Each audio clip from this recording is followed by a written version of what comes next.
Bab 501. Terlalu berisiko. Terlalu berisiko. Di jantung ibu kota kerajaan, Zhang Xiao merenungkan jalinan politik dan aliansi yang rumit. Raja telah secara terbuka menyatakan dukungannya untuk Aula Lingbao, tetapi di balik proklamasi besar itu, kenyataannya sangat berbeda. Zhang Xiao, dengan wawasannya yang tajam tentang seluk-beluk ibu kota, memahami bahwa para pejabat tinggi menunjukkan persetujuan terbuka sambil menyimpan penentangan rahasia. Itu adalah sandiwara, dan Raja sangat menyadarinya. Zhang Xiao merasakan tanggung jawab yang mendalam. Ia percaya bahwa adalah tugasnya untuk memastikan bahwa para pejabat yang merusak wewenang ayahnya akan menghadapi konsekuensi. Itu adalah beban yang berat untuk dipikul, tetapi ia tidak punya pilihan lain. Duduk di kamar kerajaannya, Raja terdiam sejenak, tenggelam dalam pikiran. Ia memandang kursi besar yang melambangkan kekuasaannya dan berkata, "Jika aku dapat membawa perdamaian abadi ke kerajaan ini, akan tiba suatu hari ketika aku turun dari takhta ini dan menjalani kehidupan yang sederhana dan penuh sukacita." Matanya mencerminkan kerinduannya akan kehidupan yang lebih santai. Ia menghela napas dan melanjutkan, "Aku lelah." Tatapan Raja beralih ke istana kerajaan, tempat yang dipenuhi darah dan kerja keras rakyatnya. Sulit untuk memahami penderitaan yang dialami rakyatku, namun, seorang raja harus memikul beban seperti itu. Meskipun dari luar tampak mulia dan perkasa, tempat ini bisa menjadi tempat yang sepi dan dingin. Tak seorang pun di ruangan itu berani menanggapi ratapan raja. Apa yang bisa mereka katakan, "Jangan lakukan itu jika kau tidak mau." Banyak tokoh ambisius menunggu kesempatan untuk naik tahta. Kebenaran yang tak terucapkan terasa berat di udara. Raja memecah keheningan dengan menanyakan situasi yang melibatkan putra mahkota dan dua pangeran lainnya. Ia telah mendengar desas-desus tentang serangan terhadap kediaman mereka. Bagaimana konflik di kediaman putra mahkota, dan bagaimana dengan dua pangeran lainnya? Apakah mereka juga diserang? Master Sun, salah satu penasihat terpercaya raja, tetap tenang saat menjawab, para penyerang adalah individu-individu dari dua sekte kuat. Mereka menargetkan ketiga pangeran. Anggota dari 8 klan bangsawan yang bersembunyi di dalam istana para pangeran telah dilenyapkan, dan dilaporkan bahwa banyak penjaga kehilangan nyawa mereka.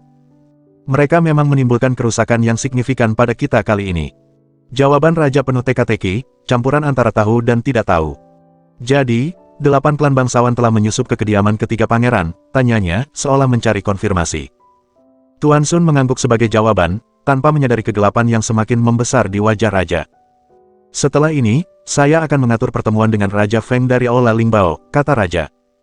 Begitu Ning Biluo kembali, Zhang Xiao sudah mengucapkan selamat tinggal kepada Ling Wuxi dan kedua wanita itu.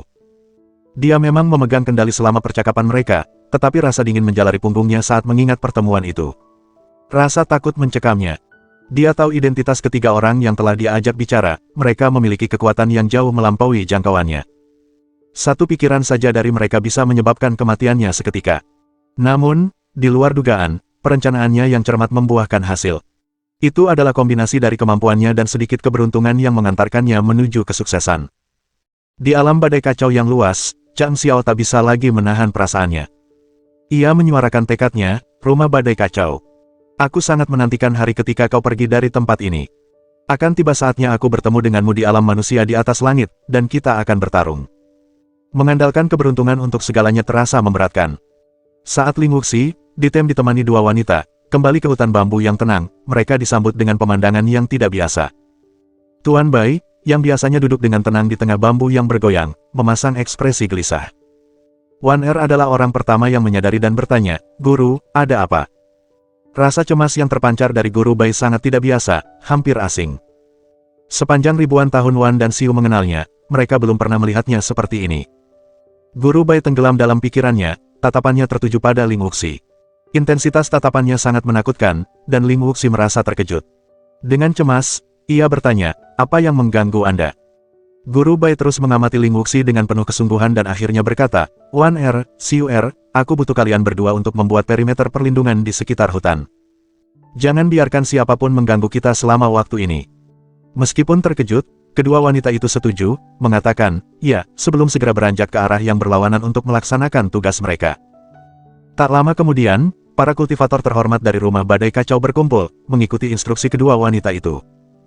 Mereka menempatkan diri di titik-titik tertentu di sekitar hutan, membentuk lingkaran pelindung. Sementara itu, susunan mistis yang meliputi hutan bambu secara bertahap mengalami transformasi. Kecemasan Ling Wuxi meningkat, dan dia tak kuasa menahan diri untuk mengungkapkan kekhawatirannya, "Apa yang terjadi? Mengapa semua kerahasiaan ini? Ini membuatku sangat gelisah." Dalam sekejap, ia menyadari bahwa Guru Bai akan memulai sesuatu yang sangat penting. Jantungnya berdebar kencang dan bulu kuduknya merinding. Dengan mata terbelalak tak percaya, Ling Wuxi akhirnya berseru, "Apakah kau sudah gila?" Guru Bai menatap Ling Wuxi dengan tekad yang teguh. Ia menjawab, "Tidak, bukan itu maksudku. Aku ingin kau bergabung denganku untuk mengaktifkan kekuatan jiwa dan menembus batas cakrawala. Tujuanku adalah menjangkau cakrawala dan mengintip masa depan." Ling Wuxi tercengang, kemampuannya untuk berbicara dengan jelas seketika hilang darinya. Keheningan mencekam menyelimuti ruangan, dan bulu kuduk Ling Wuxi merinding. Setelah jeda yang cukup lama, ia melontarkan permohonan putus asa, "Kumohon, saudaraku, aku datang ke sini untuk meminta bimbinganmu, bukan untuk mencari kehancuran kita sendiri. Kumohon, jangan libatkan aku dalam hal ini. Konsekuensinya akan sangat buruk bagi kita berdua, dan kau tahu itu." Master Bai menarik napas dalam-dalam dan menjelaskan, "Semuanya akan baik-baik saja, saudaraku. Jika aku gagal mendapatkan kejelasan tentang masalah ini, keberadaanku akan sia-sia. Risiko yang kau khawatirkan. Alam ini, meskipun membatasi kekuatan kita, memiliki keuntungannya. Ada penghalang pelindung alami di sini. Hukuman ilahi tidak akan secepat di alam manusia di atas langit. Mohon, percayalah. Kita mungkin akan menderita, tetapi pengetahuan yang kita peroleh akan sangat berharga." Ling Wuxi menggelengkan kepalanya dengan keras, penolakannya terlihat jelas dalam kata-katanya. "Tidak mungkin. Aku tidak akan ikut campur dalam hal itu. Kau urus sendiri." Guru Bai menatap Ling Wuxi dengan tatapan tajam, matanya tak berkedip dan tak bergetar. Di bawah tekanan tatapan tajam itu, Ling Wuxi tak tahan lagi. Ia menutupi wajahnya dengan kedua tangan, keputusasaan dalam suaranya terlihat jelas. "Kakak, kumohon. Jangan beri aku tatapan seperti itu. Aku akan melakukannya, oke. Apapun yang kau inginkan, aku akan menurut. Aku berhutang budi padamu lebih dari yang bisa diungkapkan dengan kata-kata. Itulah mengapa aku rela menuruti keinginanmu." Dengan tekad yang tiba-tiba meledak, dia berteriak, "Kepada teman-teman dan keluargaku di alam manusia di atas langit. Jaga diri baik-baik. Hari ini, aku rela mempertaruhkan nyawaku demi persaudaraan kita. Mari kita selesaikan ini." Master Bai diliputi rasa campur aduk antara tawa dan kekesalan. Ia tak kuasa menahan diri untuk bergumam, kau bodoh." Ling Wuxi menghela napas panjang dan berbicara dengan ekspresi sedih, "Katakan padaku, saudaraku, apa sebenarnya yang kau inginkan? Mengapa kegilaan mendadak ini? Jika kau memintaku mempertaruhkan nyawaku bersamamu, setidaknya berikan alasan. Jujurlah saja. Biarkan aku mengerti untuk apa aku mengorbankan diriku." Bab 502. Apa yang Anda butuhkan? Apa yang Anda butuhkan? Master Bai memasang ekspresi sangat serius, seolah beban dunia berada di pundaknya. Berbagai pikiran berkecamuk di dalam dirinya saat ia merenungkan bagaimana cara mengurai masalah rumit yang ada. Akhirnya, ia mengajukan pertanyaan yang tampaknya tidak terkait dengan pertanyaan awal Ling Wuxi. "Anda bertemu Feng Ziling hari ini. Bagaimana kesan Anda tentang dia?" Ling Wuxi mengerutkan alisnya, tatapannya bertemu dengan tatapan Bai Chen. Jadi, dia juga menyadarinya, pikir Ling Wuxi. Mengingat keseriusan Bai Chen yang biasa, Ling Wuxi menyadari betapa pentingnya situasi ini dan menanggapi dengan hati-hati. Dia tahu bahwa pertanyaan ini sangat penting, terutama dalam keadaan saat ini. Setelah berpikir cukup lama, Ling Wuxi akhirnya menjawab, "Dia jauh dari biasa. Penilaianku terhadapnya adalah bahwa dia memiliki kualitas yang luar biasa." Senyum Master Bai mencerminkan pemahamannya. "Tuan Ling, Anda tidak mudah memberikan pujian.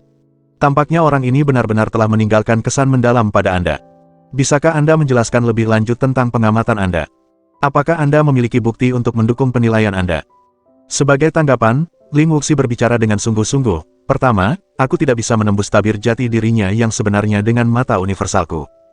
Hingga saat ini, hanya segelintir orang yang berhasil lolos dari pengawasanku menggunakan kemampuan ini. Kau memahami pentingnya hal ini." Master Bai mengangguk perlahan, mempertahankan sikap ramahnya. Dia mengenal karakter Ling Wuxi dan mengerti bahwa temannya itu tulus. "Mata universal tidak mampu menembus," gumamnya sambil berpikir. Master Bai menarik napas dalam-dalam dan mengulangi kalimat itu, suaranya merendah, dan alisnya berkerut berpikir. "Tidak mampu menembus. Mata universal adalah seni bela diri luar biasa yang dikuasai oleh Ling Wuxi. Ketika digunakan, seni bela diri ini memberinya kemampuan unik untuk menyaksikan seluruh kehidupan seseorang dalam bidang pandangannya. Bahkan mereka yang memiliki kultivasi tinggi pun tidak dapat sepenuhnya menghindari wawasannya. Ling Wuxi dapat meramalkan sebagian besar perjalanan hidup mereka.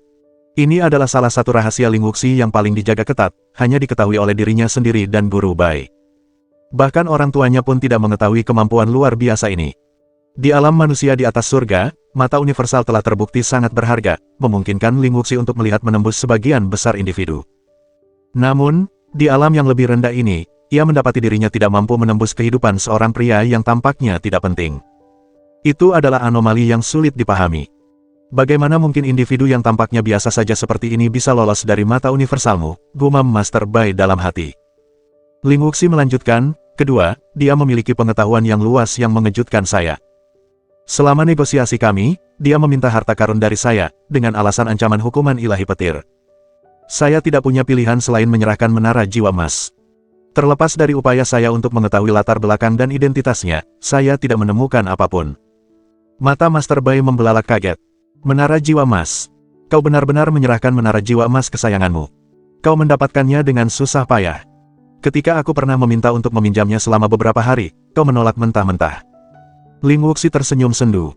Hidup memang penuh liku-liku. Ketertarikanku ada pada air, sedangkan ketertarikanmu ada pada kayu. Menara jiwa emas tidak cocok untuk kita berdua. Jika tidak, aku pasti sudah terikat dengannya. Hari ini, ketika Raja Feng mencoba menjalin hubungan dengannya, prosesnya berjalan begitu lancar. Dia berhasil melakukannya tanpa kesulitan. Kau mengerti implikasinya, bukan?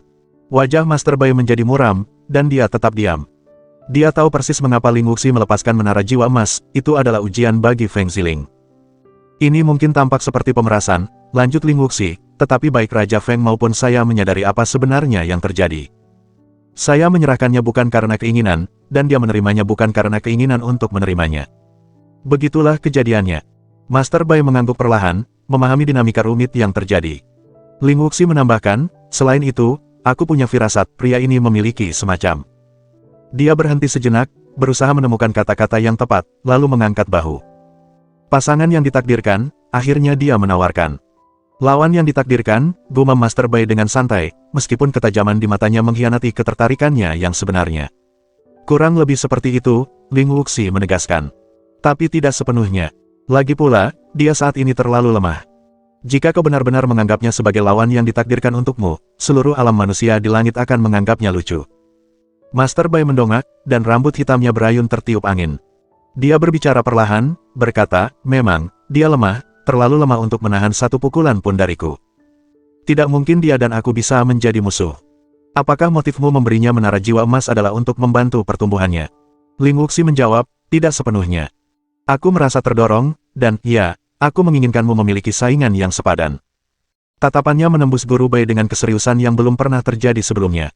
Guru Bai, apakah Anda mengerti apa yang Anda butuhkan? Guru Bai tetap diam, wajahnya menunjukkan ekspresi perenungan yang gelap. Ling Wuxi melanjutkan, di seluruh alam manusia di surga, hanya sedikit yang dapat membayangkan mencapai puncak itu. Anda tidak diragukan lagi termasuk di antara mereka. Ling Wuxi menekankan, tanpa seseorang yang terus mendorongmu tanpa henti, kamu mungkin tidak akan pernah mencapai puncak itu.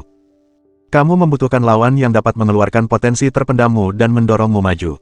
Kamu membutuhkan seorang saingan. Ling Wuxi bertatap muka dengan Guru Bai dan menyatakan, jika ada yang mampu melampaui alam, kuharap itu adalah Anda. Master Bai mengalihkan pandangannya, menatap langit. Ia lebih memilih menyembunyikan emosi yang ditimbulkan oleh kata-kata Ling Wuxi, tetapi akhirnya ia menjawab, dan jika aku berhasil menembus rintangan, kuharap kau berada di sisiku. Suaranya tegas dan jelas. Ling Wuxi tertawa terbahak-bahak. Bagaimanapun, lanjutnya, menunggu dia menjadi cukup kuat bisa memakan waktu yang cukup lama. Guru Bai menghela napas dan tetap termenung. Setelah jeda, dia berkata, terlalu lama. Mungkin akan memakan waktu lama, Ling Wuxi setuju. Atau mungkin tidak selama yang kau perkirakan. Bahkan mungkin terjadi lebih cepat dari yang kau bayangkan. Dia menambahkan, itu urusan masa depan. Untuk sekarang, tolong jelaskan. Master Bai terdiam, tampak bingung sambil mengakui, Wuxi, aku datang ke sini untuk mengganggu tatanan alam. Meskipun mungkin merugikan lingkungan, aku mencari misteri surgawi. Sekarang semuanya sudah berakhir. Misteri surgawi itu telah melampaui batas ke alam yang lebih tinggi. Cepat atau lambat, ia akan jatuh ke tangan orang lain. Guru Bai mengucapkan kata-kata ini, dengan menahan kegembiraannya. Sepertinya, terlepas dari semua usahaku di alam fana ini, semua yang telah kulakukan tidak ada artinya. Bab 503, Rahasia Alam. Rahasia Alam. Guru Bai merenungkan rancangan agung takdir. Selalu ada tujuan dalam rencana surga. Terutama untuk seseorang seperti saya, yang memiliki sesuatu. Dia berhenti sejenak, menghilangkan beberapa kata sebelum melanjutkan, apakah Anda percaya saya harus menjalani kehidupan yang sia-sia seperti ini? Kehidupan ini penuh dengan pertumpahan darah dan kekerasan. Seharusnya tidak terjadi seperti ini, tetapi memang terjadi. Semuanya memberi sinyal kepadaku sekarang, bahwa semua tahun-tahun itu memiliki tujuan. Karena aku ditakdirkan untuk pergi, itu menandakan bahwa aku telah memenuhi apa yang seharusnya aku lakukan di sini. Bai Chen tersenyum. Bukankah begitu? Ling Wuxi mengerutkan alisnya, berpikir sejenak sebelum berbicara dengan nada serius, memang benar. Sifat kata-katanya yang penuh teka-teki menyembunyikan pemahaman yang lebih dalam yang mereka berdua miliki. Dalam skema besar kehidupan, tidak ada sesuatu pun yang terjadi tanpa alasan. Bahkan dalam kehidupan individu biasa, ada tujuannya. Keacakan tidak ada dalam rencana ilahi. Takdirku terjalin dengan seseorang, kata Guru Bai sambil menarik napas dalam-dalam. Feng Ziling. Ling Wuxi menduga. Apa yang telah dia lakukan sehingga layak mendapatkan pengabdianku selama 9.000 tahun. Kerutan di dahi Guru Bai semakin dalam saat dia berkata, aku harus mencari rahasia sifat ilahi. Mengapa demikian? Master Bai mengucapkan setiap kata dengan hati-hati, aku tidak akan menemukan kedamaian tanpanya. Ling Wuxi terdiam sejenak sebelum menjawab, aku mengerti. Mari kita lanjutkan. Aku bersamamu. Dia bertanya, apakah kita mulai sekarang? Ya, sekarang juga, Guru Bai menegaskan dengan sungguh-sungguh. Untuk mengungkap rahasia kodrat ilahi, saya tidak dapat melakukannya sendiri. Hanya melalui upaya dan ketulusan kita bersama, kita dapat berharap untuk menemukan jalan menuju rahasia kodrat ini. Guru Bai menegaskan, jika ada pilihan lain, aku tidak akan pernah melibatkanmu dalam usaha ini. Setelah banyak pertimbangan, aku menyadari bahwa di antara miliaran kultivator, kaulah satu-satunya individu yang mampu bekerja harmonis di sisiku. Aku mempercayakan hidupku padamu, sebagaimana kau mempercayakan hidupmu padaku. Jika tidak, bahkan dua Raja Langit pun tidak akan mampu mengungkap rahasia hakikat ilahi. Master Bai menyimpulkan, karena takdir telah membawamu kepadaku pada saat ini pasti menandakan sebuah kesempatan bagiku. Ling Wuxi menghela napas, begitulah adanya.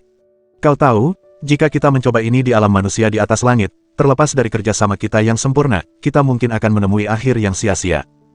Di alam yang lebih rendah ini, Master Bai tertawa terbahak-bahak. Kepercayaan dirinya terhadap rencana itu membuatnya gembira. Baiklah, saya mulai terbiasa. Jadi, tunggu apa lagi? Mari kita segera mulai. Ling Wuxi mendesak untuk bertindak, meskipun senyumnya mengandung sedikit kepahitan.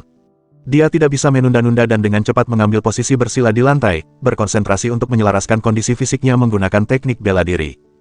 Bai Chen, meskipun masih merupakan individu yang tangguh, sengaja membatasi kekuatannya. Meskipun Bai Chen telah meyakinkannya, Ling Wuxi tahu bahwa jika terjadi sesuatu yang tidak diinginkan, dia harus menghadapi konsekuensinya sendirian. Kehati-hatian adalah yang terpenting. Bai Chen bangkit dari kursi rodanya dan mengambil posisi berlawanan dengan Ling Wuxi. Dia memejamkan mata dan memulai teknik bela diri. Setelah beberapa saat, cahaya putih terang memancar dari kepala Bai Chen, melayang di atasnya. Bersamaan dengan itu, cahaya biru kehijauan muncul di atas kepala Ling Wuxi. Dua warna yang berbeda itu semakin mendekat satu sama lain hingga menyatu menjadi satu cahaya tunggal. Master Bai dan Ling Wuxi mengulurkan tangan mereka dan menunjuk ke arah hati masing-masing. Wajah mereka memerah karena panas. Pada saat berikutnya, Guru Bai menunjuk ke tengah dahi Ling Wuxi, di antara alisnya. Sebagai balasannya, Ling Wuxi melakukan hal yang sama kepada Guru Bai. Saat jari-jari mereka menyentuh dahi, kedua pria itu tiba-tiba berhenti. Setetes darah keemasan yang halus muncul di dahi Master Bai, menetes perlahan.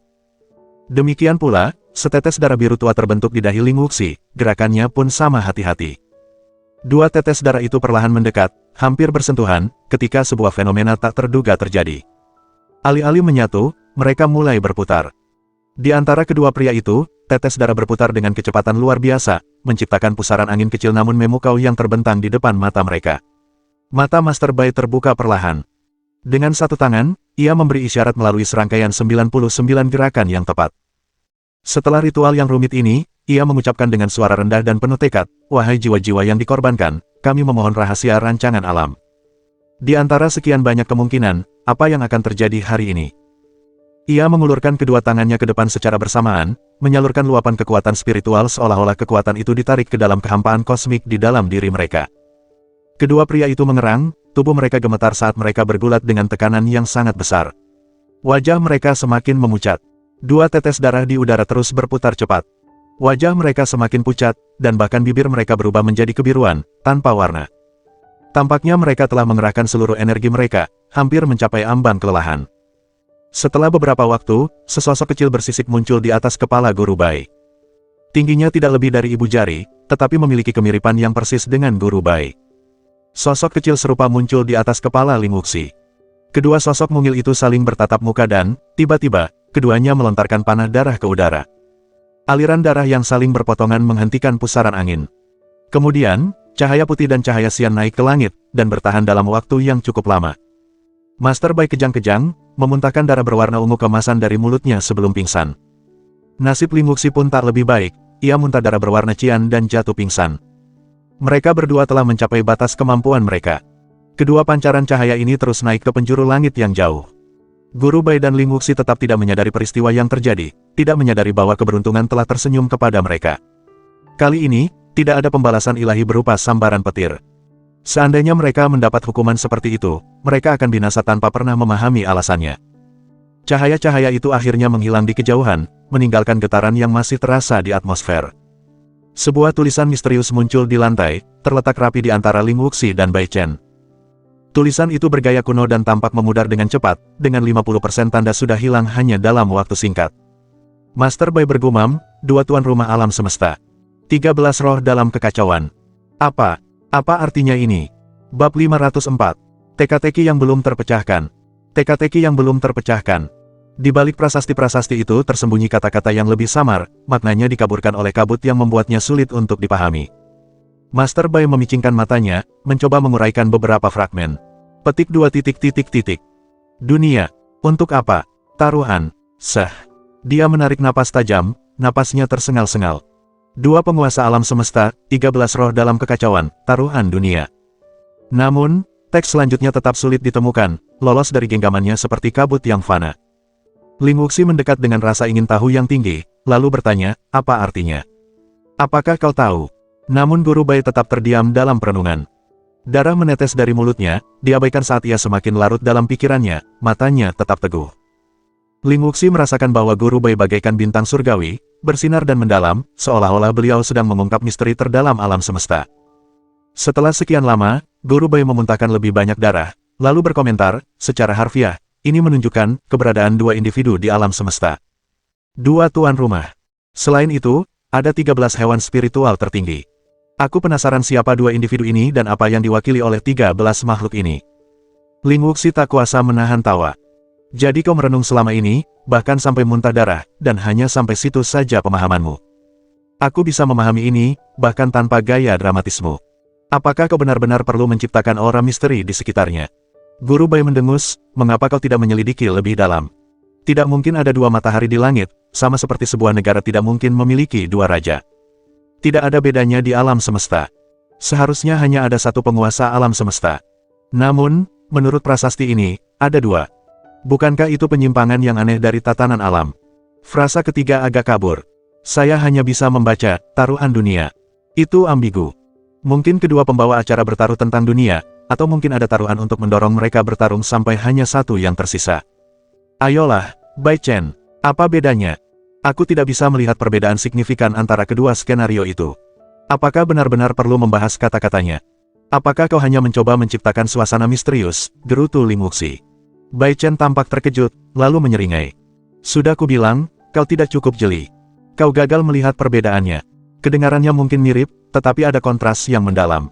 Yang pertama menunjukkan bahwa dua tuan rumah terlibat dalam taruhan, yang bisa berkaitan dengan apa saja, baik sepele maupun penting. Yang kedua menunjukkan bahwa kedua tuan rumah harus bertarung sampai salah satu menyerah, dengan pemenang mengambil alih kendali dunia. Ada perbedaan yang signifikan. Sekarang saya mengerti. Anda menyiratkan bahwa mungkin ada dua tokoh berpengaruh yang bersaing untuk satu wilayah kekuasaan, atau mungkin di suatu sudut alam semesta, dua individu tangguh bersaing untuk mengendalikan wilayah tersebut. Pemenangnya akan merebut kekuasaan. Tepat sekali. Namun, istilah dunia mungkin melampaui batas-batas alam semesta biasa. Ada dua kemungkinan, tetapi saya rasa kemungkinan yang kedua lebih mungkin. Dua penguasa di alam semesta, terlibat dalam pertempuran untuk kedaulatan tunggal atas alam semesta. Guru Bai menarik napas dalam-dalam dan tiba-tiba terhuyung. Ling Wuxi bergegas ke sisinya, menopangnya. Ling Wuxi menduga bahwa jika Bai Chen sampai pingsan dan jatuh ke lantai dalam kondisinya saat ini, konsekuensinya mungkin akan mengerikan. Bahkan jika dia selamat, kemungkinan besar akan mengalami cedera parah. Memeluk orang lain bukanlah sesuatu yang dia sukai, Tetapi Bai Chen seperti saudara baginya, dan dia rela melakukan pengorbanan kecil itu. Tepat pada saat itu, dua pancaran cahaya terang melintas di langit. Satu bergerak dari utara ke selatan, sementara yang lain melintasi dari timur ke barat. Mereka bersinar terang di langit yang tak terbatas dan kosong sebelum menghilang seolah-olah mereka tak pernah ada. Guru Bai, bersandar pada Ling Wuxi, menatap kedua cahaya yang bersinar itu, pikirannya tenggelam dalam perenungan. Mungkin ada seseorang yang tidak menyadari bahwa pada saat itu juga, ketika dua aliran cahaya menerangi cakrawala dari utara ke selatan dan timur ke barat, setiap kultivator terkemuka di setiap alam telah terbangun. Jika mereka tetap tidak terbangun, itu merupakan indikasi ketidakcukupan kekuatan mereka. Kini, kedua pancaran cahaya itu telah lenyap tanpa jejak. Aku benar, gumam Guru Bai. Ungkapan keempat yang samar. Kata-kata tambahan yang tidak jelas. Itu pasti mengandung rahasia alam yang tak terduga. Hanya orang-orang terpilih yang dapat mengklaim wahyu tersebut. Kau dan aku hanya dapat memahami tiga ungkapan pertama. Ling Wuxi merasa kesulitan memahami kata-kata mendalam Guru Bai. Ia mengusap kepalanya perlahan dan memohon, "Saudara, bisakah Anda menyederhanakannya untuk kepentingan mereka yang kurang memahami hal-hal seperti ini? Saya khawatir saya tidak mengerti satupun konsep yang baru saja Anda jelaskan." Master Bai tersenyum lelah, kekuatannya melemah, dan ia ambruk ke pelukan Ling Wuxi yang menopangnya. Suaranya lemah, saat ia terus bergumam, "Dua tuan rumah di alam semesta, 13 roh dalam kekacauan, sebuah taruhan dunia." Apa arti ungkapan-ungkapan misterius ini? Siapakah kedua tuan rumah ini, dan di mana mereka tinggal? Chang Xiao mengucapkan selamat tinggal kepada ketiga anggota House of the Chaotic Storm sebelum pergi ke ruangan terpencil di dalam Ling Bao Hall, yang khusus diperuntukkan baginya. Dia mengeluarkan perintah tegas agar tidak ada yang mengganggunya. Kebutuhan untuk beristirahat sangat penting, begitu pula kebutuhan untuk mengurai kekacauan yang berkecamuk di dalam pikirannya. Gejolak baru-baru ini telah membuat pikirannya kacau, dan kekacauan internal semakin sulit untuk diatasi. Kekacauan pikiran itu tampak tak teratasi, dan tugas untuk memahami semuanya tampak menakutkan. Saat ia duduk termenung, sebuah kejutan tiba-tiba menerpa dirinya. Matanya terbuka lebar, dan ia melihat dua aliran cahaya terang melesat di langit yang jauh. Kebingungannya sangat terasa. Apa yang terjadi? Seketika itu juga, ledakan dahsyat menghancurkan ketenangan. Chang Xiao diserang rasa sakit yang berdenyut-denyut, dan kegelapan mengancam pandangannya. Dia berjuang melawan rasa sakit itu dan, dengan susah payah, berhasil menjaga matanya tetap terbuka. Yang mengejutkannya, kata-kata muncul di hadapannya. Dia berusaha keras membacanya, dan teks itu menjadi jelas, dua tuan rumah alam semesta. 13 roh dalam kekacauan. Oh, apa artinya? Ia kesulitan berkonsentrasi, perasaan takut yang tak dapat dijelaskan merayapinya, berasal dari lubuk hatinya dan meresap ke seluruh keberadaannya. Master Bai tampak bingung dengan kata-kata itu, tetapi Chang Xiao, entah mengapa, merasa tidak begitu bingung. Sebuah koneksi muncul di benaknya saat ia mengingat frasa pertama yang ia temui di ruang tanpa batas, yang berbunyi, "Penguasa tak tertandingi di dunia, roh terkemuka dalam kekacauan." Sekarang, frasa yang berbeda muncul. Dua penguasa alam semesta, 13 roh dalam kekacauan. Pertanyaan itu terus terngiang di benaknya, apa artinya ini? Bab 505. Telur yang mengamuk. Telur mengamuk. Dua ungkapan yang mirip, tetapi memiliki makna yang berbeda. Hal itu membingungkan Chang Xiao. Apa arti dibalik dualitas ungkapan ini? Mengapa ungkapan-ungkapan ini muncul sekarang? Chang Xiao mendapati dirinya terjerat dalam jaring pertanyaan, tanpa jawaban yang jelas. Dia tidak bisa memahami maksud dibalik munculnya kata-kata misterius ini. Yang lebih membingungkannya adalah kesadaran bahwa Guru Bai, yang telah bersusah payah untuk mengakses kata-kata ini, tetap tidak menyadari bahwa Chang Xiao telah membacanya dengan mudah. Dari semua makhluk di cakrawala yang luas, hanya 3 orang yang pernah melihat teka-teki ini, Ling Wuxi, Bai Chen, dan Chang Xiao. Yang lain, termasuk para bangsawan dan kultivator paling tangguh, tetap tidak tahu, tidak menyadari wahyu ini. Chang Xiao, yang ingin sekali memecahkan misteri itu, mencoba mengingat kata-kata yang baru saja disaksikannya, tetapi ternyata sulit. Ingatan itu seolah menguap, hanya menyisakan gambaran yang kabur. Ia berhasil mengingat beberapa kata tambahan di bawah frasa utama, apakah itu? Taruhan, dunia. Bingung dan sedikit kehilangan arah, Chang Xiao merenungkan makna kata-kata tersebut. Namun, ia segera merasa kewalahan karena dunia di sekitarnya tampak berputar, menyebabkan gelombang kejutan menyebar ke seluruh ruangan. Intensitas fenomena tersebut meningkat. Karena kewalahan dengan situasi tersebut, Chang Xiao bersikap hati-hati dan menghentikan perenungannya terhadap kata-kata itu. Sebaliknya, ia mengalihkan fokusnya ke ruang tanpa batas. Di sana, ia disuguhi pemandangan yang membuatnya terdiam, ki spiritual di seluruh ruang berada dalam kekacauan, melonjak tanpa henti ke satu arah. Setelah diperiksa lebih teliti, sumber kekacauan ini menjadi jelas baginya. Matanya membelalak saat menyadari apa yang sedang terjadi. Itu adalah entitas misterius yang ia sebut dengan penuh kasih sayang sebagai saudara telur. Apa yang dulunya berupa telur berukuran sedang, mirip dengan semangka, telah membesar hingga mencapai berat sekitar 8 kg, mirip dengan semangka raksasa. Ia terus tumbuh, dan energi spiritual dari seluruh ruang angkasa berkumpul di atasnya. Seolah-olah banyak sungai mengalir ke lautan yang tak terbatas. Telur itu dengan rakus menyerap ki spiritual, mengonsumsinya dengan kecepatan yang belum pernah disaksikan sebelumnya. Besarnya penyerapan ini melampaui semua kejadian sebelumnya jika digabungkan. Chang Xiao tercengang melihat perubahan perilaku kakak Ek yang tiba-tiba ini. Dia berusaha memahami motivasi di baliknya. Jika ini terus berlanjut, ruang tersebut mungkin akan terkuras energi spiritualnya, sehingga berisiko runtuh. Telur itu menunjukkan getaran halus, seolah mencoba menyampaikan sesuatu. Namun, ia tetap terpaku pada konsumsi ki spiritual yang tak terbatas, mengabaikan kekhawatiran Chang Xiao. Frustrasi melanda Chang Xiao, dan dia tidak mengerti mengapa kakak Ek, yang selalu tenang dan sabar, kini menunjukkan kegilaan yang tidak seperti biasanya. Apa yang bisa mendorongnya hingga ke titik ekstrim seperti itu? Jelaslah, jika telur itu terus-menerus menyerap tanpa henti, energi spiritual di dalam ruang akan habis, dan ruang itu sendiri mungkin akan menghadapi kehancuran. Gerakan gemetaran telur itu seolah mengisyaratkan keinginan untuk berkomunikasi, tetapi telur itu tetap tidak menanggapi pertanyaan Chang Xiao. Karena sangat membutuhkan jawaban, Chang Xiao mengalihkan perhatiannya ke ruang kayu. Apa yang dia temukan sungguh memilukan, ki spiritual hijau yang menopang kehidupan yang dulunya memenuhi udara telah lenyap, dan tanaman obat yang sebelumnya tumbuh subur layu dengan cepat. Energi jiwa mereka terkuras. Vegetasi lebat yang dulunya menghiasi ruang tersebut kini runtuh, vitalitasnya terkuras oleh transfer energi yang tiada henti. Rasa takut menyelimuti Chang Xiao saat ia menyaksikan kehancuran yang terjadi di ruang kayu. Dia buru-buru melirik ruang air dan memperhatikan bahwa tetesan air berwarna-warni yang telah dia kumpulkan dengan susah payah kini berkurang menjadi kurang dari setengah jumlah aslinya. Ki spiritual air terus mengalir menuju telur. Kecemasannya meningkat saat ia merenungkan keadaan ruang emas, ruang bumi, dan ruang langit. Semua ruang tersebut dikuras vitalitasnya tanpa ampun.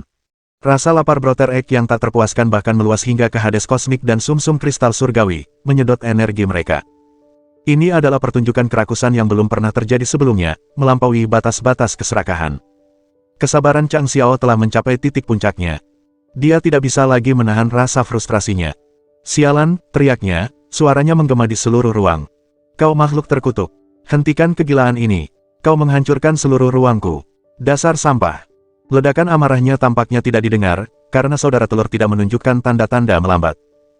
Dalam upaya putus asa untuk menghentikan pengurasan energi, Chang Xiao bergegas maju dan dengan paksa mendorong telur itu kembali ke piring. Masuknya ki spiritual yang tak henti-hentinya telah menyebabkan banyak ablasi pada meridian dan dantiannya, dan dia tahu bahwa dia berada di ambang kerusakan internal yang dahsyat. Hanya dalam hitungan detik, dantiannya mencapai batasnya, sangat dekat dengan ledakan yang mengancam jiwa.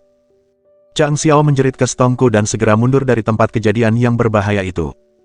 Saat menoleh ke belakang, ia disambut dengan pemandangan yang mengkhawatirkan, yaitu Brother Egg terus melakukan penyerapan tanpa henti. Tidak ada tanda-tanda melambat, tampaknya siap untuk melahap segala sesuatu di jalannya. Piring di hadapan saudara telur dihiasi dengan banyak sekali manik-manik dan, yang jumlahnya mencapai ribuan. Setiap manik-manik ini memiliki kualitas terbaik, yang merupakan bukti kelangkaan dan signifikansinya. Namun, fokus Chang Xiao bukanlah pada nilai manik-manik dan itu, sebaliknya, kemarahannya hanya tertuju pada kakak telur. Kemarahannya tak terkendali, dan dia melampiaskan amarahnya pada sosok yang tak kenal ampun itu dengan rentetan kutukan. Hentikan kegilaan ini. Hentikan. Kau makhluk keji. Apakah kau mengerti kerusakan yang kau timbulkan? Kau menguras kolam untuk menangkap ikan. Kau makhluk menjijikkan. Kau. Kemarahannya disambut dengan sikap tak bergeming dari kakak telur, yang acuh tak acuh terhadap luapan amarah Chang Xiao. Entitas itu terus menyerap ki spiritual, tak terpengaruh oleh konsekuensi kekacauan yang ditimbulkannya. Akhirnya, ketika sepertiga energi dalam benda-benda spiritual di ruang-ruang itu telah habis, Chang Xiao kehilangan kata-kata. Tatapan tak percayanya tetap tertuju pada kakak Ek. Untuk barang-barang berkualitas tinggi, sepertiga energinya telah tersedot. Sedangkan untuk barang-barang berkualitas rendah, energinya benar-benar habis, berubah menjadi abu tak bernyawa. Kemarahan meluap dalam diri Chang Xiao, dan dia menatap kakak telur dengan campuran rasa tidak percaya dan kemarahan. Kakak telur tergantung di udara, tampaknya menyadari konsekuensi yang akan datang jika ia terus melanjutkan konsumsinya yang tanpa henti. Namun, didorong oleh tujuan yang tak tergoyahkan, ia tetap melanjutkan tindakannya. Sesaat kemudian, saudara telur naik ke arah Chang Xiao, yang diliputi amarah. Entitas itu mulai berputar, seolah mencoba mengungkapkan sebuah keinginan. Ia tampak memohon sesuatu kepada Chang Xiao, beri aku lebih banyak. Beri aku lebih banyak. Cepat, cepat. Pemandangan itu menyerupai seekor hewan peliharaan yang kelaparan, mencari perhatian tuannya dengan sikap yang gigih dan menyedihkan. Bab 506. Mengeringkan kolam untuk mengambil ikan. Menguras kolam untuk mengambil ikan. Amarah meluap dalam diri Chang Xiao, membuatnya terdiam sesaat. Apa yang sedang kamu lakukan? Kau menyedot energi spiritual dari semua harta berharga milikku dan dengan rakus menelannya, itu semua adalah barang-barang yang tak ternilai harganya. Namun, kamu masih belum puas, bahkan mendesakku untuk memberikan lebih banyak lagi. Chang Xiao menyadari bahwa pasti ada sesuatu yang salah di pihak kakak Ek, yang menyebabkan perilaku yang tidak dapat dijelaskan ini. Sahabatnya yang terpercaya tidak akan pernah sengaja membahayakan ruang angkasa, ia sangat menghargai alam ini. Satu-satunya penjelasan yang masuk akal adalah bahwa ia telah kehilangan kendali. Mungkinkah Brother Egg akan segera menetas? Jika itu terjadi, dan ia kekurangan ki spiritual yang diperlukan, malapetaka dapat menimpa ruang tersebut. Itu tidak hanya akan gagal menetas, itu bisa mengganggu seluruh alam. Sialan. Aku tak pernah menyangka akan berhutang budi padamu sebanyak ini. Chang Xiao bertekad untuk bertindak cepat. Ia mengertakkan giginya dan buru-buru mengambil 99 bahan obat dari tempat penyimpanannya. Setelah menyimpannya di ruang kayu, ia mengamati kebangkitan ki spiritual yang cepat. Saudara telur, yang bergegas kembali ke piringnya, dengan cepat menyerap energi yang telah diperbarui, bahkan lebih rakus dari sebelumnya. Mungkinkah sebelumnya ia menyembunyikan kecepatan sebenarnya? Chang Xiao tak sanggup membuang waktu sedetik pun. Ia mengosongkan cincin penyimpanannya, menyimpan harta karun yang diperolehnya dari Aula Lingbao ke dalam ruang angkasa. Saat ia melakukannya, ruang angkasa secara otomatis memilah dan menyerapnya. Laju pengurasan Hades kosmik oleh saudara telur semakin cepat, membuatnya tampak melemah dan kehilangan ki dingin khasnya. Chang Xiao tak kuasa menahan diri untuk merenung, kau begitu tegas saat menghadapiku, mengeluarkan ki dinginmu tanpa ragu, namun, saat berhadapan dengan kakak Ek, kau tiba-tiba tampak seperti pengecut. Dia diam-diam berharap Hades kosmik akan bertahan sedikit lebih lama, mungkin untuk memuaskan nafsu makan saudara Ek yang tak terpuaskan. Mengapa tidak melepaskan kekuatanmu sekarang, daripada bertindak seperti makhluk yang penakut dan lemah? Beralih ke ruang angkasa, Chang Xiao mengeluarkan sejumlah harta karun luar biasa dan memasukkannya ke alam tersebut untuk memperkuat saudara telur. Sayangnya, sebagian besar barang berharga ini cepat habis, berubah menjadi abu karena kelaparan saudara telur yang tak terpuaskan. Entitas itu sangat membutuhkan ki spiritual, dan kerakusannya tak mengenal batas. Meskipun bagian dalam ruang itu dipenuhi dengan koleksi harta karun yang sangat banyak, kecepatan habisnya harta karun itu sungguh mencengangkan. Chang Xiao merasakan emosi aneh yang terpancar dari kakak Ek, perasaan yang membuatnya cemas. Tidak, tidak cukup, lebih. Aku butuh lebih banyak. Sambil menggertakkan giginya karena cemas, Chang Xiao langsung mengerahkan seluruh sumber daya yang diperolehnya dari Ling Wuxi ke dalam ruang tersebut. Jumlah harta karun itu sangat luar biasa. Begitu mereka memasuki ruang tersebut, ruang itu langsung terisi penuh. Telur itu, dalam penyerapannya yang panik, mereduksi gunung material menjadi dataran datar dalam hitungan detik. Chang Xiao telah mengerahkan semua yang dimilikinya, tanpa ada lagi sumber daya yang bisa ditawarkan. Yang bisa dia lakukan sekarang hanyalah menonton, menunggu untuk melihat apa yang akan terjadi selanjutnya. Hanya langit yang dapat memahami apakah jumlah ki spiritual akan mencukupi. Chang Xiao merenungkan volume ki spiritual yang sangat besar yang telah mengalir ke ruang angkasa dalam waktu sesingkat itu. Dia mengerti bahwa aliran ini, bahkan selama masa jayanya di kehidupan sebelumnya, bisa menyebabkannya meledak lebih dari 100 kali. Perkiraan tersebut bersifat konservatif. Namun, kini semua energi spiritual yang dahsyat itu telah sepenuhnya ditelan oleh saudara telur. Ditambah dengan apa yang telah dikonsumsinya sebelumnya. Chang Xiao bahkan tidak bisa membayangkan betapa besarnya energi yang dibutuhkan agar Brother Egg menetas. Dia tak berani membayangkan kekuatan luar biasa yang mungkin dimilikinya begitu telur itu menetas. Mungkinkah itu sesuatu yang 100 kali lebih hebat daripada Xiao Monarch yang legendaris? Setelah periode penyerapan yang tak pernah puas yang berkepanjangan, Brother Egg akhirnya tenang. Ki spiritual yang hiruk-pikuk telah menghentikan tarian kacau baliknya, yang menunjukkan bahwa telur tersebut mungkin telah memuaskan nafsu makannya yang rakus. Benda itu kembali tenang, bertengger di piring seperti sebelumnya. Melihat ketenangan yang baru ditemukan di dalam telur, Chang Xiao segera memasuki ruang-ruang individual untuk menilai kondisinya. Hatinya terasa sakit saat ia meneliti kerusakan yang terjadi. Di ruang hutan, tanaman obat tergeletak berantakan. Beberapa bahkan telah menjadi abu, dan yang lainnya yang berkualitas unggul sangat rusak. Daun pohon budidaya teh terkulai, menunjukkan kondisi kesusahannya. Kehancuran serupa telah menimpa ruang-ruang lainnya. Sumsum kristal surgawi telah berkurang sepertiganya, dan Hades kosmik hanyalah bayangan dari wujudnya yang dulu. Ia gagal memancarkan aura dinginnya yang biasa, apalagi ki dingin yang kuat yang telah ia biasakan.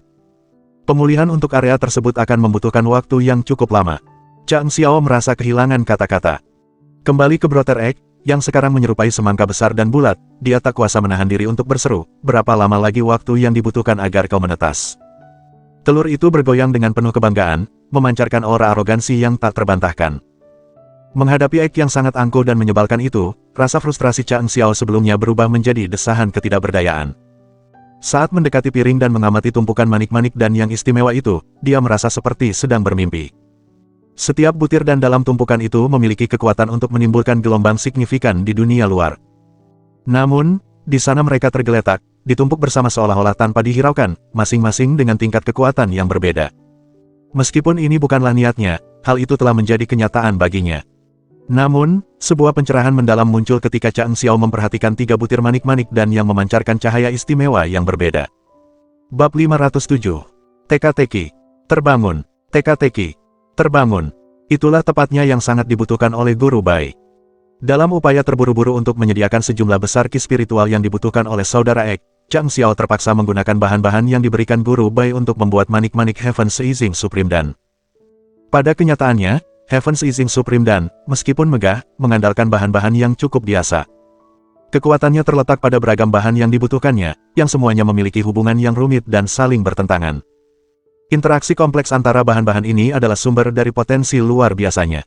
Pada intinya, ini tentang memanfaatkan elemen-elemen yang bertentangan dan mengaturnya untuk mencapai hal yang tampaknya mustahil. Namun, bahan-bahan ini jauh dari kata tangguh. Jika dibandingkan dengan nafsu makan kakak telur yang tak pernah puas, bahan-bahan ini terbilang biasa saja dan mudah didapatkan. Dalam kesibukan yang luar biasa untuk mengatasi situasi genting, Chang Xiao hampir tidak menyadari bahwa ia telah menggunakan bahan-bahan milik Guru Bai. Meskipun demikian, hasilnya melebihi ekspektasinya. 3 butir Supreme dan penangkapan surga telah terwujud dalam proses tersebut, yang sedikit kurang dari perkiraan awal tetapi jauh melebihi komitmennya kepada Guru Bai. Merasa tidak puas dengan hasil ini, Chang Xiao menyadari bahwa ia kini memiliki alat yang berharga. Ia bermaksud menggunakan keterampilan barunya ini untuk mendapatkan lebih banyak material, dengan 99% diantaranya akan diperuntukkan untuk koleksi pribadinya. Pada kenyataannya, dia hanya membutuhkan 1% saja dari bahan-bahan yang dimintanya dari Guru Bai untuk menghasilkan manik-manik Heaven's Rising Supreme Dan yang cukup. Mengumpulkan lebih banyak materi memiliki tujuan ganda. Hal itu tidak hanya mempersiapkannya secara lebih menyeluruh, tetapi juga memungkinkannya untuk mendukung orang-orang di sekitarnya. Di dunia di mana bertahan hidup lebih penting daripada pengorbanan kehormatan, Chang Xiao termotivasi untuk mengamankan keuntungan yang diperlukan bagi dirinya sendiri dan orang-orang yang ia sayangi. Meskipun pada dasarnya ia tidak egois, ia memahami pentingnya menggalang dukungan untuk kebaikan yang lebih besar. Dia menerapkan prinsip ini pada Guru Bai dan Ling Wuxi. Master Bai, baik dengan niat baik maupun jahat, tetap menjadi musuh karena kekerasan dan kekacauan yang telah ia picu. Chang Xiao tidak ragu untuk memanfaatkan individu-individu seperti itu. Di sisi lain, Ling Wuxi tampak polos tetapi sebenarnya setia dan baik hati. Chang Xiao memiliki keinginan tulus untuk berteman dengan orang seperti itu, daripada berselisih dengannya. Sayangnya, keadaan tidak memberi dia banyak pilihan. Kekuatan dan status tinggi Ling Wuxi membuat tidak pasti apakah dia akan menerima persahabatan seperti itu. Terlebih lagi, Chang Xiao memiliki kewajibannya sendiri dan tidak bisa begitu saja meninggalkannya demi keinginan pribadi.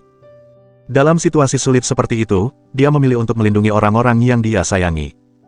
Jalan di depan masih panjang, dan Chang Xiao akan mengamati bagaimana peristiwa-peristiwa itu terjadi. Ketidakpastian menyelimuti masa depan, tetapi dia tetap bertekad untuk melindungi orang-orang yang dicintainya. Apa yang kulakukan sekarang mungkin tidak tampak adil atau jujur bagi Ling Wuxi, gumamnya, tetapi ini adalah tindakan tanpa pamrih untuk orang-orang di sekitarku. Kita membutuhkan teman seperti dia, lanjutnya, terlepas dari betapa kejamnya dia di mata musuh kita. Bagi teman dan keluarga kita, dia teguh dan tak tergoyahkan. Di mata musuh-musuh kita, dia adalah iblis, hantu, penjahat, dan malapetaka. Tetapi di mata kita, dialah orang yang dapat kita percayai dan andalkan tanpa batas. Kehadirannya membawa senyum tulus ke wajah kita. Di dunia bela diri, dia adalah sahabat yang paling kusayangi, tak pernah terobsesi dengan ketenaran. Setiap kali aku memikirkan kata-kata ini, aku memikirkan satu orang. Sosok ini mengenakan pakaian putih bersih, memancarkan aura kesombongan yang dingin, dan memiliki mata yang dalam, dingin, dan penuh makna. Ia berdiri tegak, menyerupai pedang yang tajam dan tegak. Dia adalah saudaraku, pikir Chang Xiao, merenungkan perasaan ini. Ketika dia mengucapkan kata-kata itu, aku ingin mengatakan kepadanya bahwa aku memang seorang teman yang baik baginya. Setelah kepergianmu, saudaraku, aku berjuang melawan dunia untukmu. Aku menumpahkan darah di seluruh alam King Yun dan jatuh di bawah awan demi dirimu. Saya tidak menyesal. Tuan Bai mungkin memiliki teman kerajaan dalam diri Ling Wuxi, tetapi aku memiliki seorang saudara. Meskipun kau telah tiada, kenanganmu akan tetap hidup. Persaudaraan akan abadi. Selama aku masih bernapas, kau takkan pernah sirna dari hatiku. Persaudaraan tak mengenal akhir. Chang Xiao tersenyum lembut, menatap ke kejauhan dengan mata yang dalam. Dia memilih beberapa butir dan tertinggi dan keluar dari ruang tersebut. Yang perlu diperhatikan, dia meninggalkan manik-manik Supreme dan perebut surga di belakang. Saat ia hendak pergi, kakak telur bergerak. Ia terbang ke udara, mendekati Chang Xiao. Benda itu berhenti di udara, tampak kesulitan, seolah-olah mencoba menyampaikan sesuatu. Alis Chang Xiao berkerut karena frustrasi. Dia melampiaskan kekesalannya, berkata, apa lagi yang kau inginkan sekarang? Kau hampir menguras semua ki spiritual dari ruangku kali ini. Kau telah mendorong semua ruangku ke ambang batas. Apakah kau mengerti betapa seriusnya situasi ini? Yang paling membuatku kesal adalah, bahkan setelah mengonsumsi harta karun yang tak terhitung jumlahnya, kau masih hanya seekor telur. Ini sangat menjengkelkan. Dengan jari telunjuknya, Chang Xiao menusuk telur kakak, menyebabkannya bergoyang di udara.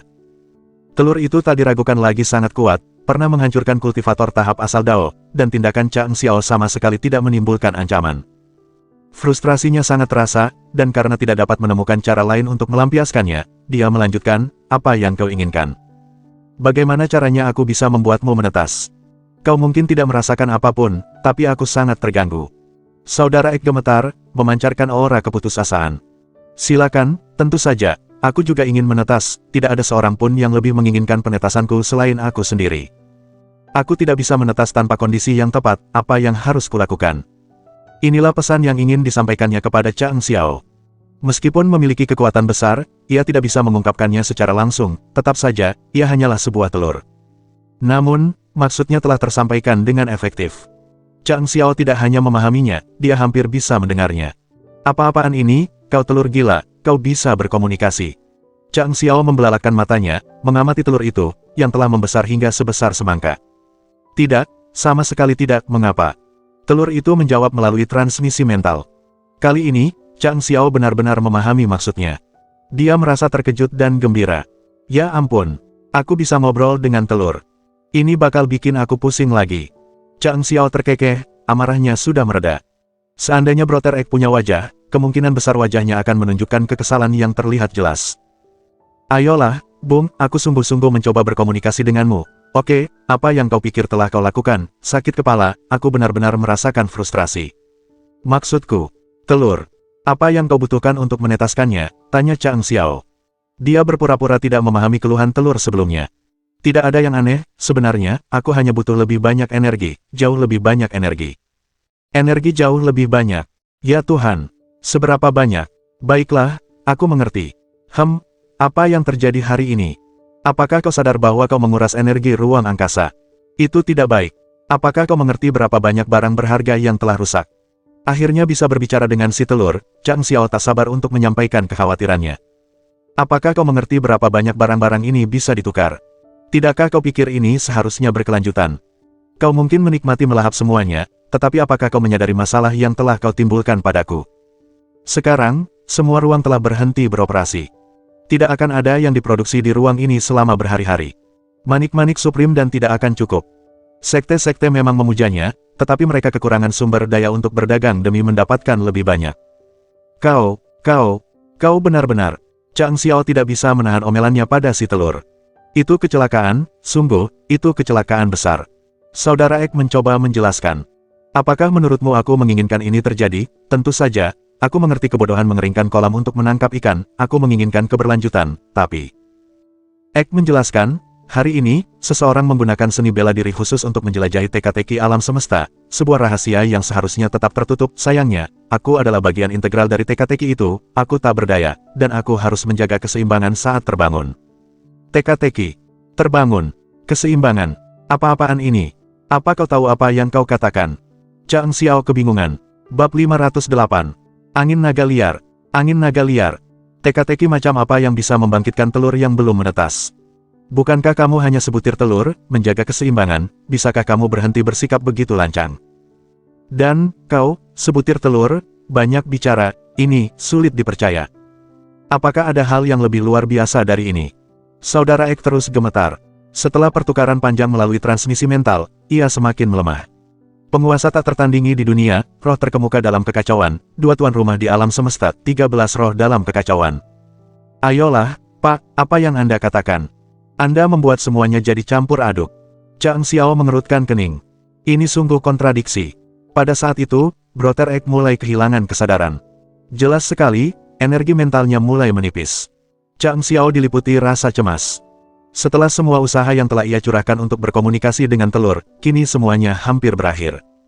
Sungguh mengecewakan. Maksudku, kau telah menyerap begitu banyak energi spiritual. Kau telah menyia-nyiakan begitu banyak hal berharga. Dan sekarang kau bilang akan menyerah hanya setelah beberapa kata. Bisakah kau berhenti bersikap keras kepala? Aku belum menerima jawaban yang kucari. Apakah kau mengerti betapa patah semangatnya aku saat ini? Telur itu melayang di udara, tetapi tidak lagi bereaksi. Saat Chang Xiao merasa sedih dan bersiap untuk pergi, telur itu tiba-tiba bergetar. Setetes cairan putih susu jatuh darinya. Setelah itu, telur tersebut menjadi sangat lemah sehingga tidak terlihat oleh mata. Kulit telurnya tampak pucat. Dengan desiran, telur itu kembali ke piring. Ia berdiri teguh di sana. Energi spiritual mulai menyatu kembali, melonjak menuju telur. Chang Xiao mengerti bahwa cairan seperti susu itu bukanlah zat biasa. Dia mengulurkan tangan untuk menangkapnya. Saat bersentuhan dengan kulitnya, cairan itu menguap. Sesaat kemudian, Chang Xiao merasakan vitalitas luar biasa mengalir melalui seluruh tubuhnya. Kekuatan jiwanya meningkat, dan perubahan terjadi di dalam dantiannya. Apa ini? Chang Xiao merenung. Apakah ini caramu memberi kompensasi padaku? Apakah ini hadiah? Telur itu tetap diam di tengah piring. Ia tidak bergerak atau mengeluarkan suara apapun. Chang Xiao menunggu beberapa saat, tetapi telur itu tetap tidak bergerak. Dia juga tidak merasakan perubahan apapun pada dirinya sendiri. Tanpa ragu-ragu lagi, dia segera keluar dari ruang tersebut. Saat ia kembali ke dunia luar, ruangan yang dingin itu sunyi, dengan angin sepoi-sepoi yang dingin menerpa dirinya. Dalam benaknya, sebuah suara tiba-tiba bergema. Boom! Dentingan lonceng yang menggema terngiang di benaknya. Penguasa tak tertandingi di dunia, roh terkemuka dalam kekacauan. 2 tuan rumah di alam semesta, 13 roh dalam kekacauan, sebuah taruhan dunia. Suara itu berhenti, namun tetap terngiang di kepalanya, menyampaikan pesan yang sama. Chang Xiao merasa bahwa dia bisa mendapatkan sesuatu dari situ, tetapi meskipun dia berusaha sekuat tenaga, dia tidak merasakan apapun.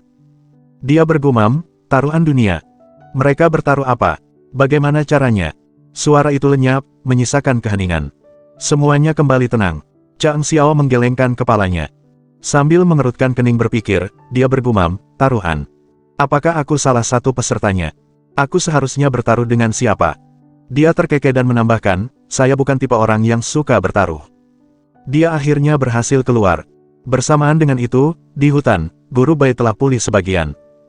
Ia melepaskan diri dari pelukan Ling Wuxi dan menatap Ling Wuxi dengan alis berkerut, memasang ekspresi putus asa. Ia berkata, jika aku yang bertaruh, siapa di dunia ini yang mau bergabung denganku?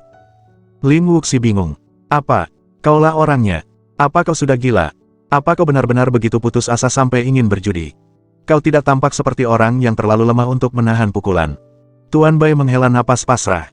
Jika saya bertaruh, siapa di dunia ini yang berani ikut? Lalu, dia mendesah meninggi ke langit.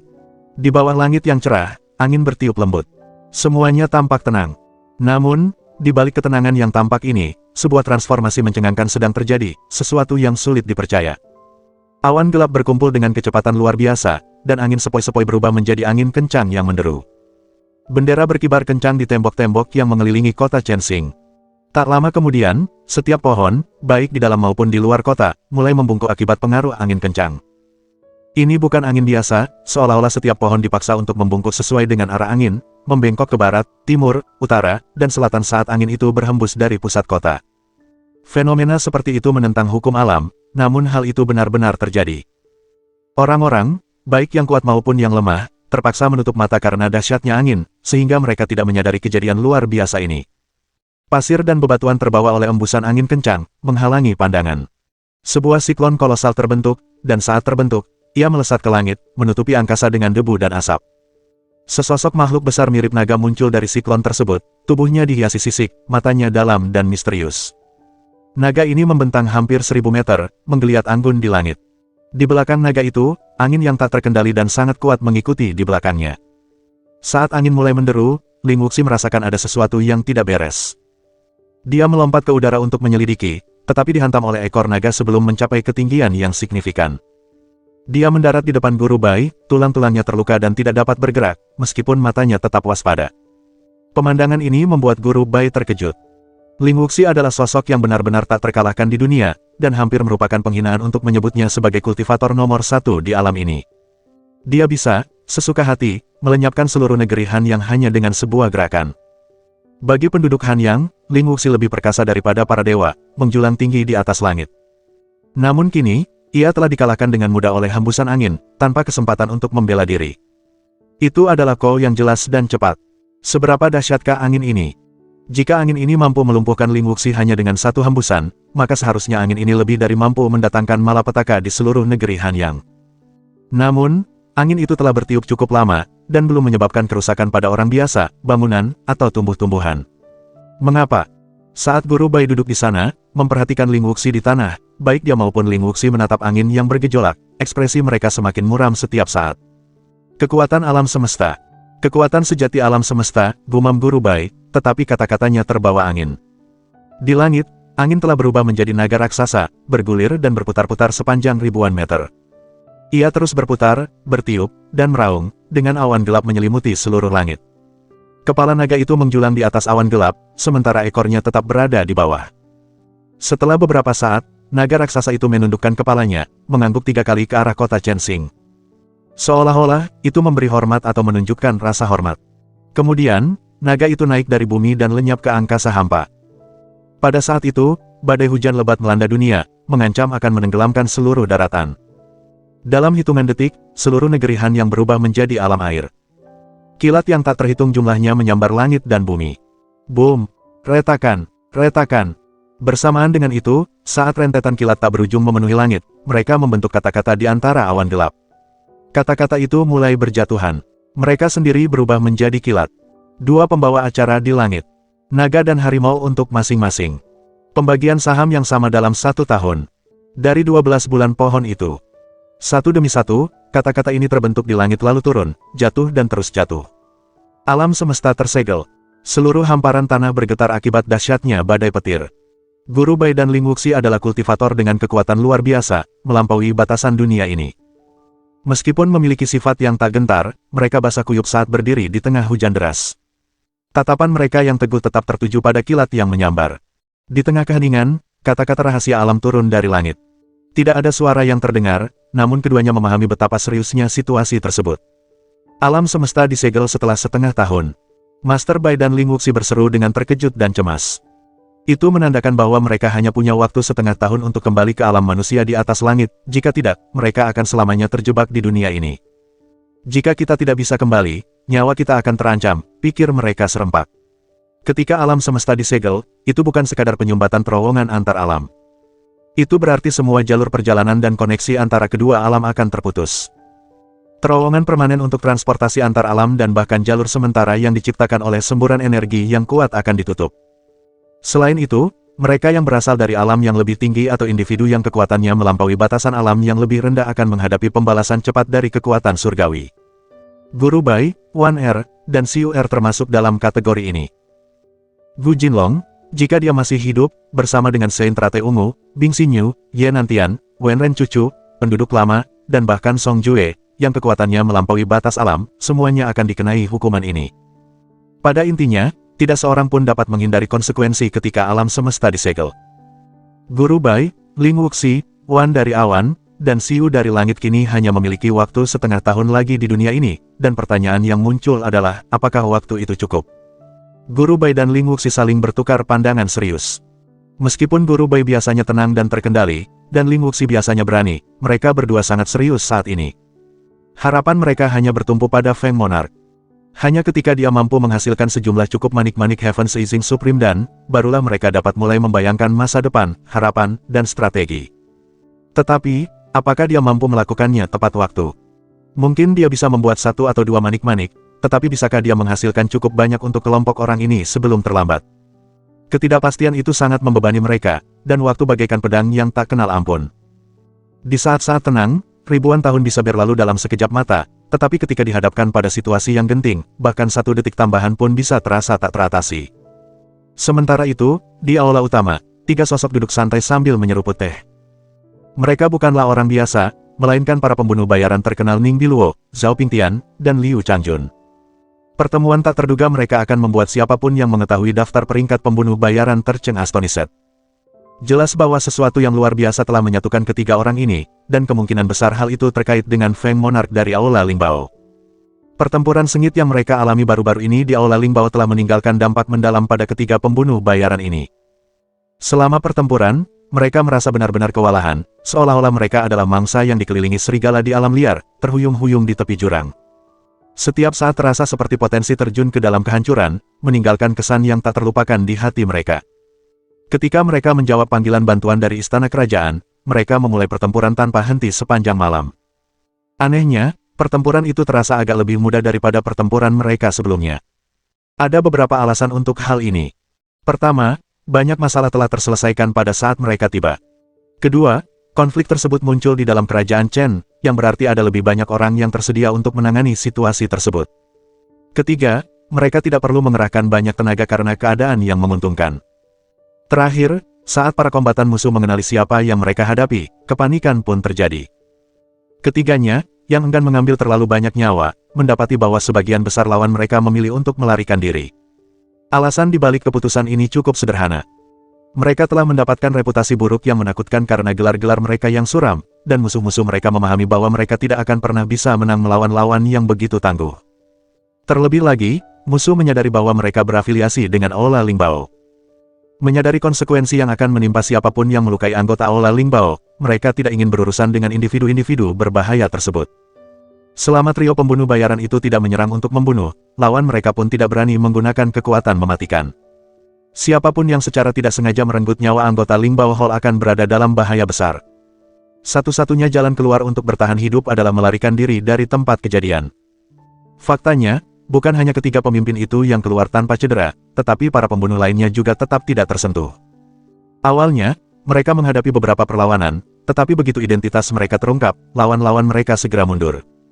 Pertempuran kecil ini ternyata sangat mudah. Chang Xiao muncul dari situasi tersebut, dan ketiganya berdiri. Misi berhasil, dan berjalan cukup lancar, seru Chang Xiao. Kerja bagus, lanjutnya. Kalian bertiga sebaiknya tetap di sini selama beberapa hari ke depan. Hindari berkeliaran terlalu jauh dan fokuslah pada mengasah keterampilan bela diri kalian. Kalian bisa berkolaborasi dan bertukar pikiran tentang bagaimana mempercepat penguasaan seni bela diri baru ini. Saat mengatakan itu, pandangannya tertuju pada Ning Biluo. Di antara ketiganya, Ning Biluo cenderung jarang berada di Aula Lingbao. Dia bukan penghuni tetap, tidak seperti Liu Changjun yang selalu hadir. Zhao Pingtian sepenuhnya menaruh harapannya pada Chang Xiao. Dalam 5 hari, tanggal 15 Juli akan menandai reuni arwah dengan orang hidup, dan jika memungkinkan, Zhao Pingtian tidak ingin meninggalkan sisi Chang Xiao bahkan untuk sesaat pun. Namun, Chang Xiao merasa kehadiran pria lain yang terus-menerus itu cukup mengganggu. Terus-menerus diikuti oleh pria lain terasa menyesakkan, bahkan hanya dengan memikirkannya. Zhao Pingtian memahami perasaan ini, dan karena itu ia tetap tinggal di Aula Lingbao seperti Liu Changjun. Ning Biluo tersenyum agak canggung dan berkata, "Tenang saja, Yang Mulia. Saya akan memanfaatkan kesempatan ini sebaik-baiknya untuk mempelajari seni bela diri baru saya dengan tekun. Saya tidak akan meninggalkan tempat ini, bahkan jika itu mengorbankan nyawa saya." Pernyataan ini memicu tawa dari yang lain, yang merasa sulit memahami bahwa pembunuh bayaran terkemuka di dunia bisa menunjukkan rasa malu seperti itu. Bab 510. Gigi ganti gigi. Gigi ganti gigi. Zhao Pingtian dipenuhi kegembiraan. Berlatih bersama Ning Biluo adalah cita-cita seumur hidupnya, dan sekarang kesempatan itu akhirnya tiba. Dia tidak bisa menahan rasa gembiranya. Di sisi lain, Liu Changjun bahkan lebih gembira. Prospek untuk mengasah keterampilannya di bawah bimbingan kedua idolanya membuatnya dipenuhi rasa antusiasme yang luar biasa. Meskipun dia mungkin tidak akan pernah mencapai tingkat kekuatan mereka, dia percaya setidaknya dia bisa berusaha melampaui Boundless Saint. Mengenai masalah 5 klan, tatapan Chang Xiao memancarkan tekad yang dingin. Dia menyatakan, musuh terkuat yang mereka hadapi telah ditangani. Wan Zhenghao dapat menangani akibatnya. Kita tidak boleh membiarkan mereka menuai keuntungan tanpa usaha. Biarkan mereka mempertimbangkan bagaimana mereka dapat membalas bantuan kita. Jika tawaran mereka gagal memuaskan saya, mereka sangat menyadari konsekuensinya, dan tidak perlu menekankannya. Ketiga pembunuh bayaran itu mengangguk setuju. Saat mereka mendiskusikan hal-hal tersebut, Wan Zhenghao memasuki ruangan dengan langkah berat. Raja, Zhang Xiao mengakui kehadirannya. Aku baru saja akan mencarimu. Aku tidak akan mengulangi apa yang telah kukatakan sebelumnya. Ada hal lain yang ingin kubicarakan. Yang mulia Raja, apakah Anda merujuk pada masalah hadiah buronan? Tanya Wan Zhenghao, matanya berbinar. Memang benar, hadiahnya, Zhang Xiao membenarkan, matanya berbinar penuh tekad dingin. Kali ini, aku ingin seluruh dunia menyaksikan kekuatan kekayaan kita. Uang memiliki kekuatan yang dapat melampaui kultivator terkuat sekalipun. Uang dapat memengaruhi manusia dan dewa. Ini bukan sekadar pepatah kosong. Wan Zhenghao terkekeh. Saya sepenuhnya setuju. Sejujurnya, saya selalu ingin melakukan tindakan seperti itu, tetapi saya tidak pernah mampu mengumpulkan tekadnya. Zhang Xiao tersenyum tipis. Untuk masalah hadiah buronan, saya bermaksud untuk menindaklanjutinya dengan cara ini. Kita akan menargetkan mereka yang telah merugikan Aula Lingbao dengan segala cara yang tersedia. Wan Zhenghao, menurutmu berapa jumlah yang pantas? Wan Zhenghao ragu-ragu, karena nalurinya sebagai seorang pengusaha membuatnya sulit untuk melepaskan uang. Kali ini, tujuan kita adalah menanamkan rasa takut pada semua orang. Jika kita melaksanakannya dengan benar, selama beberapa milenium ke depan, tidak akan ada yang berani meremehkanmu. Upaya pembunuhan atau pemberian hadiah untuk penangkapanmu tidak akan mungkin terjadi. Zhang Xiao mencoba membujuknya. Wan Zhenghao menyimpan rasa takut yang mendalam akan kematian. Ia tiba-tiba dilanda demam di hatinya saat ia menyatakan, baiklah, mari kita wujudkan ini. Zhang Xiao bertanya, menurutmu, seberapa substansial seharusnya? Wan Zhenghao semakin antusias. Saya mungkin tidak unggul di banyak bidang, tetapi saya cukup mahir dalam mengelola keuangan. Yang mulia Raja, berapa banyak yang harus kita alokasikan untuk usaha ini? Zhang Xiao tersenyum dan setengah memejamkan matanya. Bagaimana kalau 1 triliun? Wan Zhenghao terkejut. Ia tiba-tiba duduk di lantai, menyebabkan seluruh ruangan bergetar. Reaksi tak terduga ini membuat wajah gemuk Bos Wan pucat pasi, dan matanya seperti dua bola raksasa. Jumlah hadiah yang ditawarkan oleh Feng Monarch benar-benar membuat Bos Wan ketakutan. Bukankah jumlah itu terlalu berlebihan?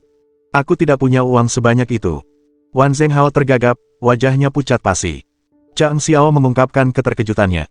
Anda sudah berbisnis selama bertahun-tahun. Bagaimana mungkin Anda tidak memiliki uang sebanyak ini? Sederhana. Wajah Wan Zhenghao meringis tak percaya. Dia tidak bisa memahami bagaimana Feng Monarch bisa dengan santai menyebut jumlah tersebut sebagai modest, sepele tanpa sedikit pun rasa malu. Ya ampun. Kenapa petir tidak menyambar orang yang banyak bicara dan tak tahu malu ini? Wan Zhenghao hampir memohon kepada langit. Bukan hanya Wan Zhenghao yang tercengang kali ini. Bahkan Ning Biluo, Zhao Pingtian, dan Liu Changjun pun tak bisa menutup mulut mereka yang ternganga. 1 triliun perak. Jumlah uang ini cukup untuk membangun sebuah benteng yang megah. Menurut Feng Monarch, itu hanyalah sejumlah uang yang tidak seberapa. Ironi itu hampir tak tertahankan, membuat semua orang hampir gila. Wan Zhenghao, itu jumlah yang sangat besar, serunya dengan sedikit keputusasaan dalam suaranya. Raja, aku tidak sepertimu. Aku tidak bisa menghasilkan manik-manik suprim dan atau manik-manik racun. Zhang Xiao mengerutkan kening. Hentikan omong kosong ini. Sudah kukatakan, apapun yang terjadi, kita harus membakar seluruh dunia persilatan. Aku akan memberi mereka pelajaran berdarah dan memastikan mereka tetap rendah hati di hadapan kita. Untuk mencapai tujuan itu, inilah jalan yang harus kita tempuh. Wan Zhenghao menghela napas panjang. Tapi aku tidak punya uang sebanyak itu. Nada suaranya tidak menunjukkan keengganan, melainkan rasa malu. Astaga, aku telah bekerja tanpa lelah selama bertahun-tahun, meraih ketenaran di seluruh dunia, dan sekarang, aku bahkan tidak memiliki 1 triliun, betapa miskinnya aku. Sekalipun aku mengosongkan semua hartaku, jumlahnya tidak akan lebih dari setengahnya. Aku benar-benar hanya memiliki sebanyak ini, akunya. 500 miliar. Di dunia ini, hanya Wan Zhenghao yang bisa membanggakan kekayaan sebanyak itu. Tidak ada orang lain yang mendekatinya. Pengakuannya bahwa ia hanya memiliki uang sebanyak itu membuatnya merasa malu. Zhang Xiao tak kuasa menahan diri untuk tidak menatapnya dengan angkuh. Tidak berguna. Wan Zhenghao sangat kecewa. Ning Biluo, Zhao Pingtian, dan Liu Changjun tidak bisa berkata-kata. Kalau begitu, karena kalian kekurangan dana yang dibutuhkan, kami harus menurunkan standar, kata Chang Xiao, tanpa menyadari kebingungan keempat pria lainnya. Dana tidak mencukupi, menurunkan standar. Itu pernyataan yang cukup sombong. Baiklah, mari kita lanjutkan. Kita akan menetapkan hadiah minimal 30 juta per kepala. Aku ingin berita ini tersebar di seluruh dunia persilatan malam ini, kata Chang Xiao. Tanpa disadari, ia berencana untuk menghabiskan seluruh 500 miliar yang diberikan oleh Wan Zhenghao dalam sekali serang. Mereka menggunakan uang untuk memasang hadiah bagi siapapun yang berhasil menangkap kita. Baiklah. Kita akan menggunakan uang untuk menghancurkan mereka, serunya dengan penuh semangat. Wan Zhenghao gemetar. Dia dapat merasakan dengan jelas bahwa mulai saat ini, dia akan beralih dari orang terkaya di dunia menjadi orang termiskin. 500 miliar akan dihabiskan untuk nyawa. Segala kekayaan yang telah dikumpulkan Wan Zhenghao selama 3 milenium akan dialokasikan untuk menetapkan hadiah-hadiah ini. Banyak sekali uang, semuanya hilang, ratapnya. Chang Xiao mencibir dan meyakinkannya, jangan bersedih. Tidak perlu. Aku berjanji padamu bahwa dalam 1 tahun dari hari ini, kau tidak hanya akan mendapatkan kembali setiap sen yang kau miliki, tetapi juga mengumpulkan lebih banyak lagi. Tidak akan ada yang berani menantangmu mulai sekarang. Mohon dukungan dari omom ante-ante sekalian, buat subscribe atau sharekan novel Mimin ke Facebook kalian, agar channel Mimin bisa terus berkembang. Dengan begitu, Mimin bisa lebih semangat untuk up novel seru lain ke depannya. Buat teman-teman yang sudah subscribe dan sharekan novel Mimin, Mimin ucapkan terima kasih sebanyak-banyaknya. Sekiranya teman-teman menghadapi masalah video diputar dalam bahasa Inggris, coba tukar kepada bahasa Indonesia original melalui cara ini. Semasa mendengarkan, pencet tombol setting di atas kanan video, pilih audio track dan tukar bahasa.